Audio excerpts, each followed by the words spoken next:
And I would think about this, because I'll tell you what it is that you need to do to be successful. Some of these things aren't so malleable, but others are things that you can work on. Well, IQ, well, that's a rough one, because there's no evidence, as far as I can tell, that you can do a damn thing about your IQ. I was just reading a paper by Dan Simon today. It's a relatively recent review. Dan Simon did the invisible gorilla stuff, and he was looking, because there's all these companies that claim that these online brain training exercises can produce cognitive improvements, and he reviewed the literature again, and I've reviewed that literature like 6 times in the last 15 years, because I keep hoping that someone will crack the problem, but it's always the same answer. It's like, you do brain training games, you get better at the game, a lot better at that game. You get slightly better at similar games, but distal games that are still heavily cognitively loaded doesn't affect your performance at all. Zero, none. So the issue of how to raise IQ, man, that's a killer. No one knows how to do it. I can tell you how to stop your IQ from decreasing as you get older. That's not so bad, because it does that. Fluid IQ decreases from the time you're 20, and pretty rapidly. It's physical health is the best preventative. So exercise, physical exercise. Weirdly enough, you think, well, why? Well, your brain uses oxygen like mad, right? And it needs to be kept clean and well oxygenated. And physical exercise, both like weightlifting, so anaerobic and aerobic exercise, both seem to be very, very effective at staving off cognitive declines across the lifespan. So that's a really useful thing to know, because that's the only thing we know that does that. So then the next best predictor of lifetime success is conscientiousness. Well, so, and of the 2 aspects of conscientiousness, say orderliness and industriousness, the better predictor is industriousness. So the question is, well, what can you do about your industriousness? And the answer to that is, well, that's kind of rough too, because there's a strong genetic component.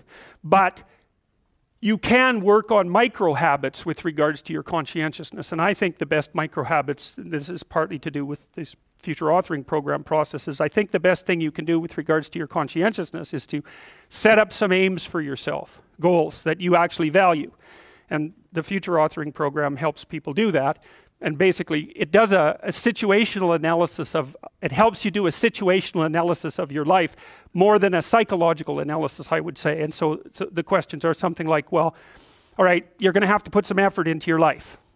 And you need to be motivated to do that. And so what are the potential sources of motivation? Well, you could think about them in the big 5 manner. If you're extroverted, you want friends. If you're agreeable, you want an intimate relationship. If you're disagreeable, you want to win competitions. If you're open, you want to engage in creative activity. If you're high in neuroticism, you want security. Okay, so those are all sources of potential motivation that you could draw on, that you could tailor to your own, your own personality. But then there are dimensions that you want to consider your life across. And so we ask people about, well, if you could have your life the way you wanted it in 3 to 5 years, if you were taking care of yourself properly, what would you want from your friendships? What would you want from your intimate relationship? How would you like to structure your family? What do you want for your career? Well, how are you going to use your time outside of your job? And how are you going to regulate your mental and physical health, and maybe also your drug and alcohol use? Because that's a good place to auger down, because alcoholism, for example, wipes out 5 to 10% of people. So you want to keep that under control. And then so maybe you develop a vision of what you would like your life to be, and that associates the goal. Well, once the goal is established, and then you break down the goal into micro processes that you can implement. The micro processes become rewarding in proportion, in relation to their causal association with the goal, and that tangles in your incentive reward system. We talked about the dopaminergic incentive reward system, and that's the thing that keeps you moving forward. And the way it works is that it works better if it produces positive emotion when it can see you moving towards a valued goal. Okay, well, what's the implication of that? Better have a valued goal, because otherwise you can't get any positive motivation working out. And so the more valuable the goal, in principle, the more the micro processes associated with that goal start to take on a positive charge.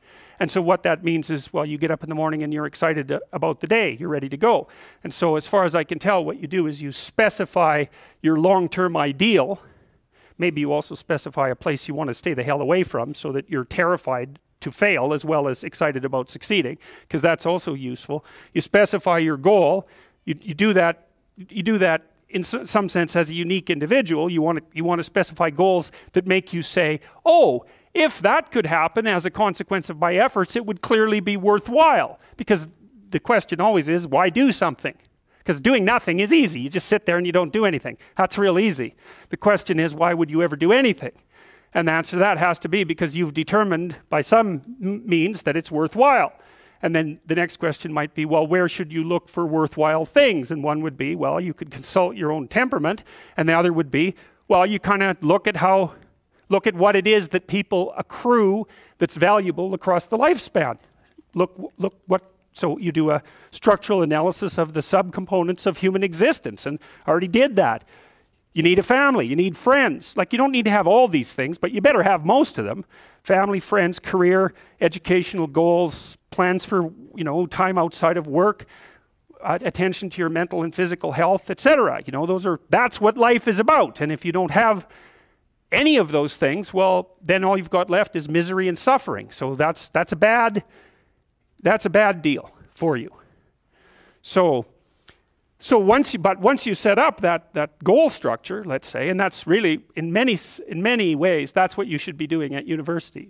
That's exactly what you should be doing, is trying to figure out who it is that you're trying to be, right? And you aim at that, and then you use everything you learn as a means of building that person that you want to be. And I really mean want to be. I don't mean should be, even those things are going to overlap.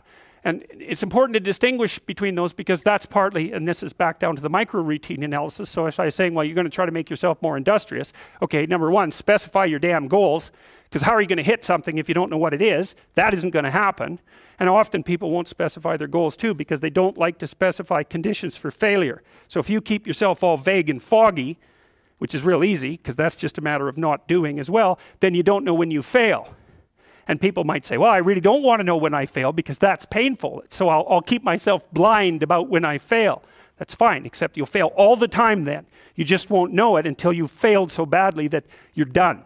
And that can easily happen by the time you're 40. So I would recommend that you don't let that happen. So that's willful blindness, right? You could have known, but you chose not to. Okay, so once you get your goal structure set up, you think, okay, if I could have this life, it looks like that might be worth living, despite the fact that it's going to be, anxiety provoking and threatening, and there's going to be some suffering and loss involved in all of that. Obviously, the goal is to have a vision for your life such that, all things considered, that justifies your effort. Okay, so then what do? Well, then you turn down to the micro routines. It's like, okay, well, this is what I'm aiming for. How does that instantiate itself day to day, week to week, month to month? And that's where something like a schedule can be unbelievably useful. Google Calendar. It's like, make a damn schedule and stick to it. Okay, so what's the rule with the schedule? It's not a bloody prison.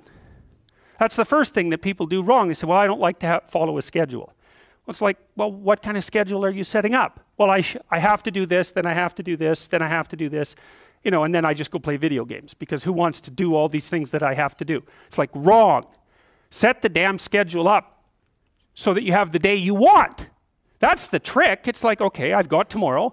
If I was going to set it up so it was the best possible day I could have, practically speaking, what would it look like? Well, then you schedule that. And obviously there's a bit of responsibility that's going to go along with that, because if you have any sense, one of the things that you're going to insist upon is that at the end of the day, you're not in worse shape than you were than at the beginning of the day, right? Because that's a stupid day. If you have a bunch of those in a row, you just dig yourself a hole and then you bury yourself in it. It's like, sorry, that's just not a good strategy. It's a bad strategy. So maybe 20% of your day has to be responsibility and obligation, or maybe it's more than that, depending on how far behind you are. But even that, you can ask yourself, okay, well, I've got these responsibilities. I have to schedule the damn things in. What's the right ratio of responsibility to reward? And you can ask yourself that, just like you'd negotiate with someone who is working for you. It's like, okay, you got to work tomorrow. Okay, so I want you to work tomorrow. And you might say, okay, well, what are you going to do for me that makes it likely that I'll work for you? Well, you could ask yourself that, you know. So maybe you do an hour of responsibility and then you play a video game for 15 minutes. I don't know, whatever turns your crank, man. But, you know, you have to negotiate with yourself and not tyrannize yourself. Like you're negotiating with someone that you care for, that you would like to be productive and have a good life. And that's how you make the schedule. It's like, and then you look at the day and you think, well, if I had that day, that'd be good. Great. You know, and you're useless and horrible, so you'll probably only hit it with about 70% accuracy, but that beats the hell out of 0, right? And if you hit it even with 50% accuracy, another rule is, well, aim for 51% the next week, or 50.5% for God's sake, or because you're going to hit that position where things start to loop back positively and spiral you upward. And so that's one way that you can work on your conscientiousness, is plan a life you'd like to have.